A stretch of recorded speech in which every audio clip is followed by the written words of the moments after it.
Terima kasih atas kesudian hadir. Terutama juga saya lihat malam ini agak luar biasa kehadiran pejuang-pejuang muda yang begitu ramai malam ini. Nah, ini maknanya ada harapan.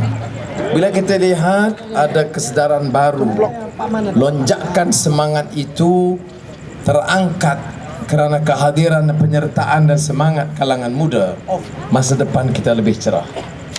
Ini jaminan, ini ketentuan dan sunnah Allah. Ini dalam hijrah Nabi, ini dalam sejarah kenabian, ini dalam kisah Al-Kahfi, Quran, dan juga The Cave dalam Bible. Dalam hijratun Nabi ada peranan Sayyidina Ali bin Abi Thalib, orang muda yang sanggup berkorban. Dalam Kahfi Allah ingatkan kita, ya, berikan cerita dan kisah sebenar. Nahnu nakhussu 'alaika naba'ahum bil haqq. Akan aku ceritakan kisah yang sebenar. Kisahnya kisah anak muda. Anak muda bagaimana? Innahum fityatun amanu bi rabbihim wa zidnahum huda. Kerana semangat mereka, kerana keimanan mereka, Allah tambah petunjuk kepada mereka. Mereka tolak kezaliman. Mereka benci dengan rasuah. Mereka tak boleh terima penindasan, eksploitasi, harlom, parlom, penjajahan manusia ke atas manusia. Maka mereka tertidur dalam gua sekian lama.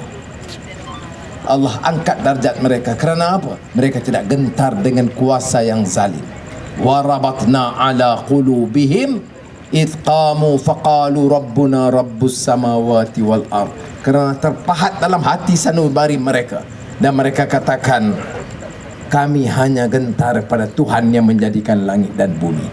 Ini sentimen dan semangat idealism yang kita mau pupuk di kalangan anak-anak muda kita.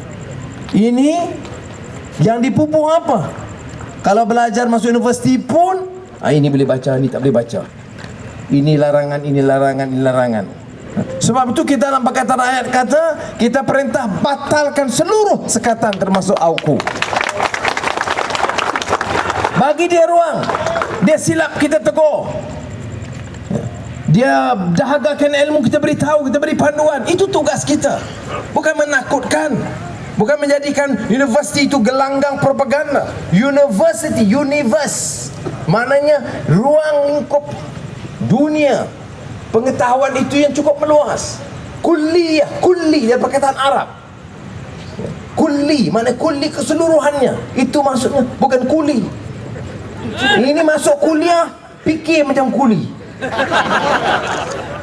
Sebab itu saya urujuk kepada kalangan muda, ya. Kalau salah seorang pemikir yang saya sangat hormati, seorang pemikir Algeria namanya almarhum Malik bin Nabi, dia kata anak muda dan dalam struggle ini, dia pertama kena ada kerangka pemikiran. You masuk universiti, you menimba ilmu untuk apa? Untuk mencari kebenaran. You menolakkan semua alam dunia. Dr. John lah dia sampai ke Mexico, tapi kita kau tak sampai ke Mexico, berkeliling ke sini. Apa dia maknanya? Kita menimba ilmu. You assimilate knowledge. Untuk apa? Kita nimba ilmu untuk disseminate truth, untuk mempertahankan hak dan kebenaran. So kerangka pemikiran itu harus jelas. Kita mau kebebasan, kita pertahankan keadilan, kita benci dengan rasuah dan kezaliman. Bukan gelanggang universiti ataupun gelanggang media sebagai bahan propaganda. Rasuah pun tak apa, fitnah pun tak apa. Tak boleh. Dia kena ada moral integrity yang jelas. Dan ini disebut oleh Malik bin Nabi sebagai guiding ideas. Guiding ideas itu mesti tercerna dari hati dan jiwa nurani yang bersih, dari dhamir. Is a voice of conscience. Kata Mahatma Gandhi, kalaupun politics, dia mesti jadi politics of conscience. Ada prinsip. Bukan politik sekadar mainan kuasa. Guna kuasa kalau tidak ada conscience, ada kuasa curi harta. Ya. Lagi banyak kuasa, lagi banyak balak. Lagi kuat dia kuasa, lagi lama, lagi kaya dia. Jadi bukan conscience, tapi rebut harta nafsu serakah untuk bolot harta pusaka. Ini yang kita lawan sebenarnya. Jadi untuk anak muda, it's a struggle for conscience. Kata Mahatma Gandhi, politics of conscience. Kata Malik bin Nabi, guiding ideas dari mana? Dari inner struggle of conscience. You anak muda, apa keistimewaannya sebagai mahasiswa? Kerana ada conscience. You cinta kepada ilmu, kerana you mau tegakkan, sudah mau tegakkan keadilan, sudah mau kebenaran, sudah benci kepada rasuah dan kezaliman, sudah tidak mau ibu bapa kita diperbodohkan. Kita mau media bagi ruang kita bebas dan memilih dengan baik. Itu makna kebebasan, saudara. Nah, itu saya harap satu permulaan yang penting. Tetapi di apa dipanggil apa ilmu di sini, ladang ilmu, desa ilmu di Samarahan ni luar biasa sambutan. Saya tengok ramai betul. Pasal apa datang ramai-ramai ni? Berubah. Maknanya saudara, di desa ilmu ini, baik ibu bapa, baik pedagang, baik orang Melayu, orang Iban, orang Cina yang hadir ini, atau termasuk juga mahasiswa, saudara ni degil. Tak dengarkan nasihat RTM dan TV3? Bukankah RTM dan TV3 bagi tahu pemimpin-pemimpin Pakatan Rakyat Keadilan ni orang jahat, khianat kepada negara, akan musnahkan ekonomi negara? Tak mau dengarkah bahawa Datuk Najib ni pemimpin utama yang paling baik dalam dunia? Jadi dengarlah dia. Buat apa nak dengar Nur Ibrahim ni? Maknanya apa? Maknanya saudara tidak boleh diperbodohkan oleh media yang berkuasa. Ini prinsip utama. Ini yang dikatakan fenomena. Kalau Syekh Dr. Yusof Qaradawi, kalau tengok situ, saya berjumpa dia dengan Azizah. Nanti kata ni bawa Cina mana pula lah. Syekh Qaradawi sebut kebangkitan rakyat. Ini disebut Thawrah Sya'ab, People's Awakening. Ini perjumpaan saya dengan Syekh Qaradawi. Buku dia tulis Thawrah Sya'ab, kebangkitan rakyat. Bila rakyat bangkit, dia tak peduli tekanan. Ada kuasa yang menekan, ada intelligence, ada aparat pemerintah, kezaliman, macam-macam ada. Tetapi dia tidak peduli.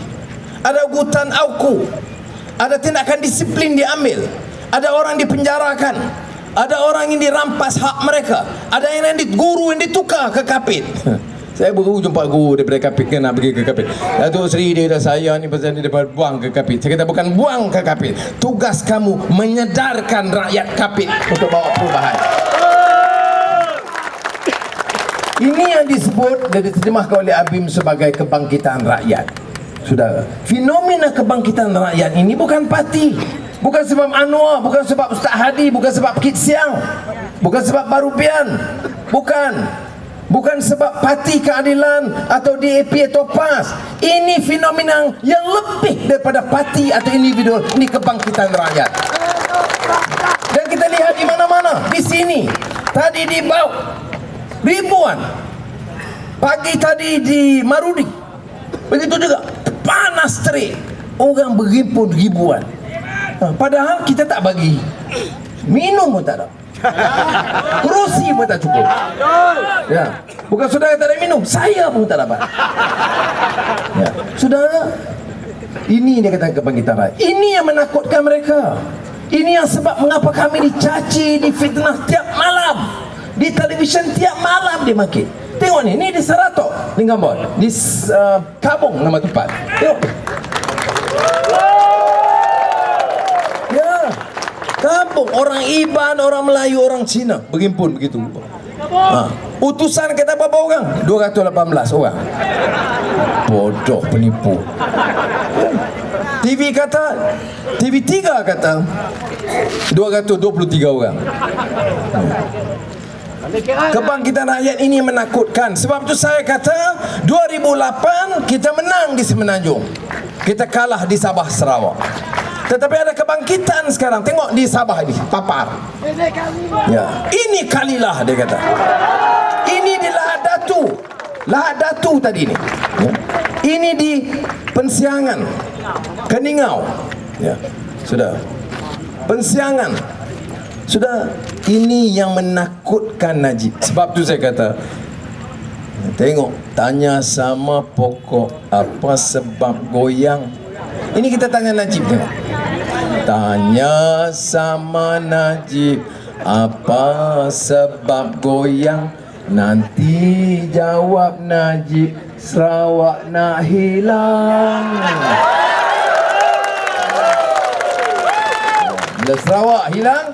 Bila Sarawak hilang, BN melayang. Bila BN melayang, Najib jadi ketua pembangkang. Boleh ulang sekali tanya sama. 1, 2, 3. Tanya sama Najib apa sebab goyang. Nanti jawab Najib, Sarawak nak hilang. Tapi kena bagi hilang betul. Hilang bagi BN, ditawan oleh Pakatan Rakyat, insya-Allah. Ya. Baik. Tadi di bawah saya sebut mengapa kita rasa pimpinan Datuk Najib ni begitu lemah. Kita cakap soal tanah adat, tanah rakyat diambil. Ada tekanan? Tidak ada. Ada tindakan? Tidak ada. Kita kata rasuah meluas. Ada tindakan? Tidak ada. Kita kata wang lembu dicuri. Ini yang Zuraidah sebut tadi. Ada tindakan? Tak ada. Yang ada tindakan, Najib Menteri Wanita. Menteri Wanita pertama di Malaysia, di dunia, seorang lelaki, Najib. Baik. Jadi saudara, tidak ada tindakan. Oleh yang demikian, keadaan lebih buruk. Bila Datuk Najib pegang, keadaan lebih buruk. Tengok hutang kerajaan. Next slide. Saya nak tunjuk di saudara hutang kerajaan. Defisit fiskal. Maknanya defisit negara ni kerana hutang begitu meningkat. Ya. Kita tengok dari tahun 70 sehingga sekarang. Tahun 70 yang mula hutang Tun Razak. Allahyarham Tun Razak mula berhutang. Tapi orang tak salah Tun Razak, sebab dia hutang untuk pembangunan luar bandar, untuk Felda, untuk Mara, Basmara, buka ITM. Jadi hutang mula-mula tahun 70. Yang paling kiri ni mula tahun Tun Razak. Jadi hutang-hutang meningkat. Terus masa Daim dan sebagainya. Kemudian habis hutang, tak hutang lagi dah. Itu yang putih naik itu. Maknanya berlebih, wang lebih itu. Siapa Menteri Kewangan masa tu? Tahu boleh. Bukan setakat itu, saya bayar hutang lama. Saya prepayment. Prepayment maknanya bayar sebelum sampai had tempoh dia. Jadi kita negotiate, runding dan bayar balik masa itu 12 bilion ringgit kita dah bayar balik. Kemudian Dr. Mahathir Menteri Kewangan, Daim, Dollah Badawi, sampai 4 tahun yang akhir ini Datuk Najib merudum hutang dia. Sekarang hutang defisit 540 bilion ringgit. Apa Datuk Najib kata? Dia Menteri Kewangan terbaik di dunia. Apa dia kata? Anwar bodoh, tak ada moral, tak gerti urus ekonomi dan bankruptkan ekonomi. Apa dia kata? Kerajaan-kerajaan Pakatan Rakyat tak tahu urus ekonomi. Padahal Selangor lebihannya 2.4 bilion ringgit lebihan. Pulau Pinang lebihannya 2 bilion ringgit. Ini siapa kata? Bank negara. Saya bagi angka tadi, angka siapa? Angka bank negara, bukan angka saya.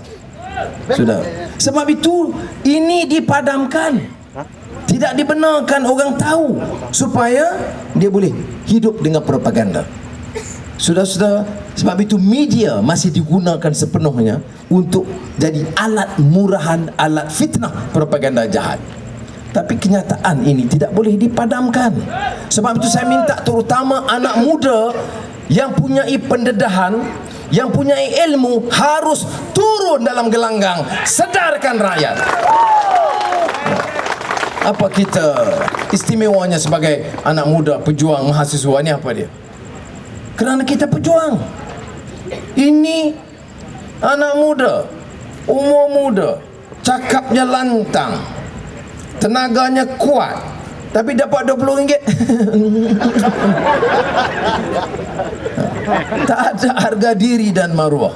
Sebab itu saya minta saudara ambil tindakan itu. What I'm giving is facts. Ada action tindakan daripada Najib? No. Has he taken any action untuk baiki defisit? No.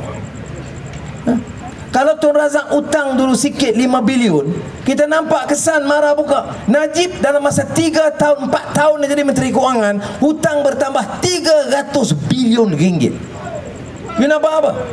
Saya naik tadi kereta dari Miri ke Marudi di Baram, Parlimen Baram dengan Sudah Barubian.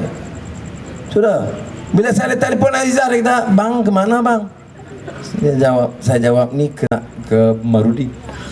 "Naik apa?" Saya kata, "Naik kereta tapi rasa macam bot." Dia sama aja, dia punya lenggok dia macam kereta dengan bot. Jalannya teruk. Sarawak ini negeri paling kaya di Malaysia. Negeri paling kaya di Malaysia. Pemimpin paling kaya di Malaysia. Rakyat paling miskin di Malaysia.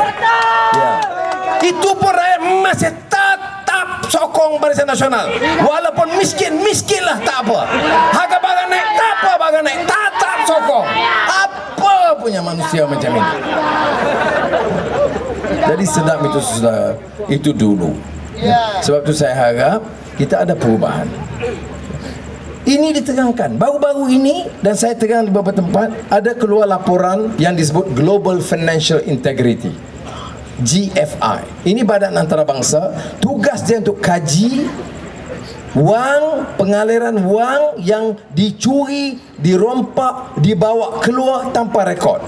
Kalau ada rekod, dia tak kata illicit funds, bukan wang haram. Kalau ada rekod, ini tak ada rekod. Dari Malaysia tahun 2010, berapa keluar? 190 bilion ringgit tanpa rekod. Saya bila baca report ni mula-mula, saya Menteri Kewangan 8 tahun, saya kata, ish, banyak sangat ni. Macam mana?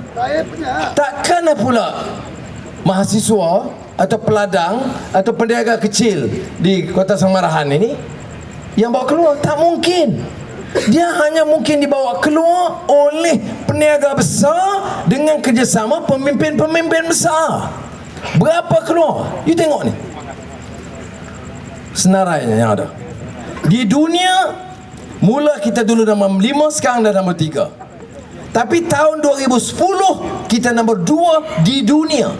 In the world, illicit funds outflow. Apa dia illicit funds? Wang rasuah, wang yang dicuri, wang commission, wang haram yang bawa keluar daripada Malaysia 190 bilion. Ini bukan saya kata. You boleh Google GFI. Anak muda boleh Google Global Financial Integrity Report 2010. 190 bilion ringgit dibawa keluar dari Malaysia. Dan bila kita tanya Datuk Najib, tolong jawab, tolong siasat, sampai sekarang dia tak jawab. Perdana Menteri apa? Menteri Kewangan macam mana? Satu dunia kata report you bawa lari. Bukan you, the system dari Malaysia bawa keluar 190 bilion ringgit. Tanya you, apa dia? Gelang?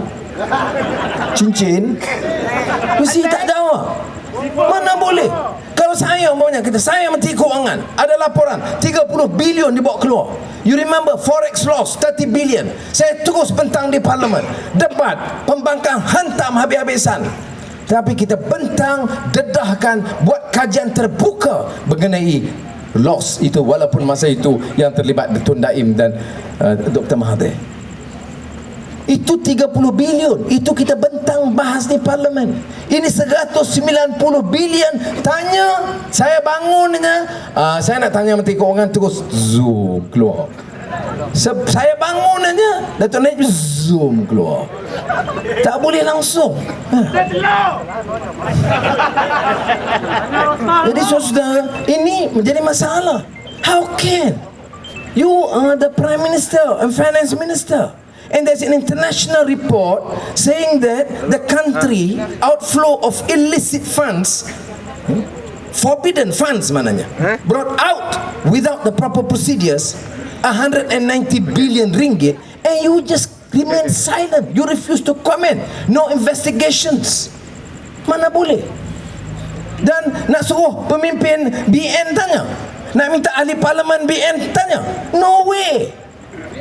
Sebab itu saudara, saya bagi tahu Kota Samarahan ini mesti ubah, mesti pastikan wakil keadilan, wakil PAS, wakil DAP di Sarawak ini menang dalam kawasan parlimen, termasuk Kota Samarahan. Ya. Ini saja caranya saudara. Dan tengok negara. Ini saya bagi angka ini bukan angka saya ya. Saya tak mau saudara kata ini Anwar ni datang fitnah. Seperti mana orang UMNO kata. Fitnah, fitnah, fitnah. Saya bagi angka ini, it's not my figures. Ini angka daripada Global Financial Integrity. Jadi saudara,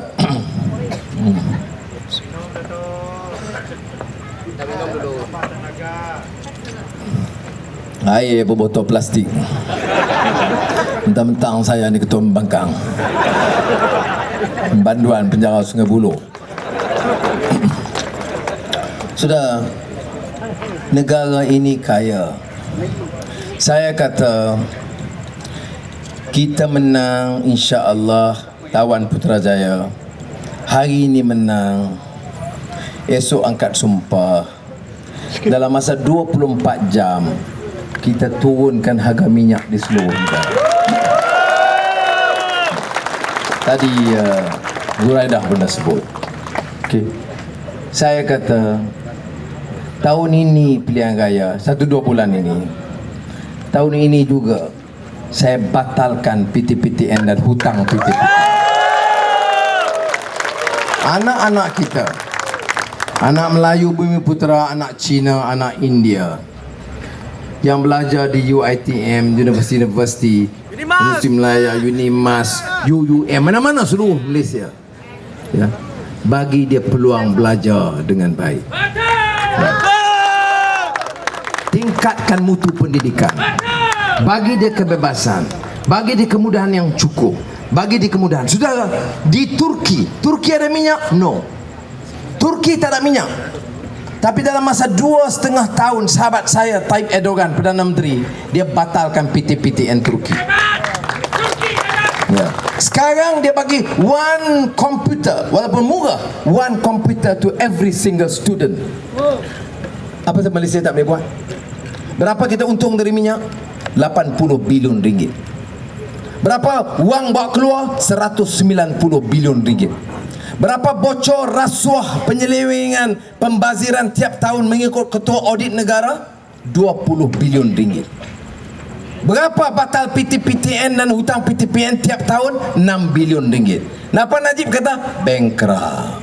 Najib curi duit lembu 256 juta tak bankrupt? Menyebabkan kerugian 11 bilion tanggungan mas tak bankrupt?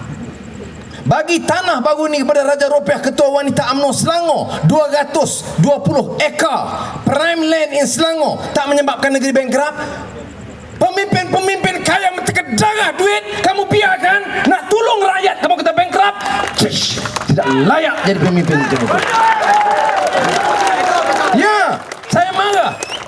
Saya ke Turki, sering ke Turki. Yang baju merah cantik tu Azizah. Jangan salah faham, dia kata Anwar bawa Cina mana pula dah. Kata mana ni? Pemuda BN tengok perkasa, tengok saya tengok sendiri. Dia bawa, memang betul. Apa itu? Dia boleh buat. Sebab tu bila saya jumpa dia, mesyuarat akhir dengan dia, dia kata baru ni akhir tahun 2 minggu sudah dia ajak pergi Turki. Tapi saya kata tak boleh, saya nak tumpu pilihan raya. You know, dia kata kat saya, Anwar, when is the elections? Saya kata dekat dah. Jadi dia kata macam mana? Saya kata insyaAllah next meeting we meet as Prime Minister. Saya kata gurau dengan dia lah. Dia kata amin, amin, amin. I pray for your success and your friend's success. Okay, baik. Kemudian sudah dia kata macam mana, what are your plans? Saya kata kita ada advantage, Brother Tayyip, you don't have. Kita boleh turunkan harga minyak one day after we take over. Wah, dia kata Amazing. Karena dia kata dia pening pasal minyak sebab dia kena import minyak. Kemudian saya kata, but I also learn from you. You ambil masa 2,5 tahun batalkan PTPTN. Saya insya-Allah lepas pilihan raya terus kita ambil tindakan batalkan PTPTN. You tahu dia punya respon, saya kata apa? Dia terus bergelinang air mata, peluk cium saya. Dia kata, Anwar, fastabiqul khairat. We will compete with you. Kita akan berlumba-lumba untuk buat kebajikan. Tengok dia. Dia tak lumba-lumba buat gedung paling besar, empangan paling besar, bangunan paling tinggi. Tidak. Dia kata, fastabiqul khairat. We will compete untuk buat kebajikan kepada rakyat sebanyak mungkin. Jadi kami dua, cita-cita kami nak compete. Siapa yang boleh buat banyak sekali program perumahan rakyat, mutu pendidikan ditingkatkan, kemudahan kesihatan lebih baik rakyat, infrastruktur untuk rakyat. Itu yang kita nak compete, bukan Perdana Menteri yang paling kaya. Seperti mana kita tengok bekas Perdana Menteri sekarang, kekayaannya puluh-puluh bilion ringgit. Ya, sudah. Jadi sebab itu sudah kena fikir. Nah, balik pada GFI ni, tak ada jawapan. Jadi 17 hari bulan ini saya panggil Gubernur Bank Negara, Wakil Kementerian Kewangan, saya nak panggil mesyuarat, dan Wakil GFI insya-Allah akan hadir di Kuala Lumpur. Saya akan pengusikan mesyuarat. Saya nak tanya GFI, you explain 190 bilion hilang. Saya nak minta Bank Negara dengar, Wakil Kementerian Kewangan dengar. Kalau mereka tak hadir, saya nak minta seluruh rakyat media dengar bahawa wang dalam negara dicuri keluar oleh orang besar di atas negara ini. Saudara, apa yang harus kita lakukan? Ya, saya boleh bagi senarai penipuan ini, endless.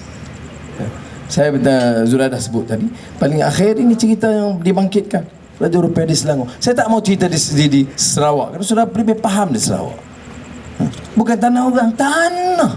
Saya pergi ke Kenawit, Rumah Panjang. Saya tanya kakak, sebab apa datang? Jauh. Berapa jam? 1,5 per 2 jam jalan. Saya kata, buat apa datang? Mau dengar jumpa Datuk. Saya kata, jumpa buat apa? Jumpa kita sokong apa? Ini dia. Nama di Kenawit. Sebelah kanan tu tuai rumah. Penuh orang dalam tu. Saya dah bimbang, takut rumah tu rumah panjang tu. Reban mampu aku. Sudah tak? Bila saya tanya kakak sebab apa? Dia kata, saya mesti mana? Tanah saya mereka ambil. Ya, jadi jangan anggap orang Iban, orang Ulu di kawasan pedalaman tak tahu. Dia tahu tanah dia. Saudara, Iban ke orang Ulu ke Melayu ke Melanau yang miskin, ambil buat apa tanah dia? Ya, apa yang nak kamu nak menterkedarah, nak kaya seorang ni buat apa? Di Selangor tengok. Ini bukan masa sekarang. 2007 kerajaan mana? Di UMNO. 207 ekar, 220 ekar prime land, ratus juta ringgit just to ketua wanita UMNO Selangor. Sudah, what is this? Ini negeri ini bapa dia punya ke? Ya, saya kata negeri ini rakyat punya, saudara. Merdeka rakyat, bangkit rakyat, tolak pemimpin-pemimpin yang masuk. That's all that we can appeal.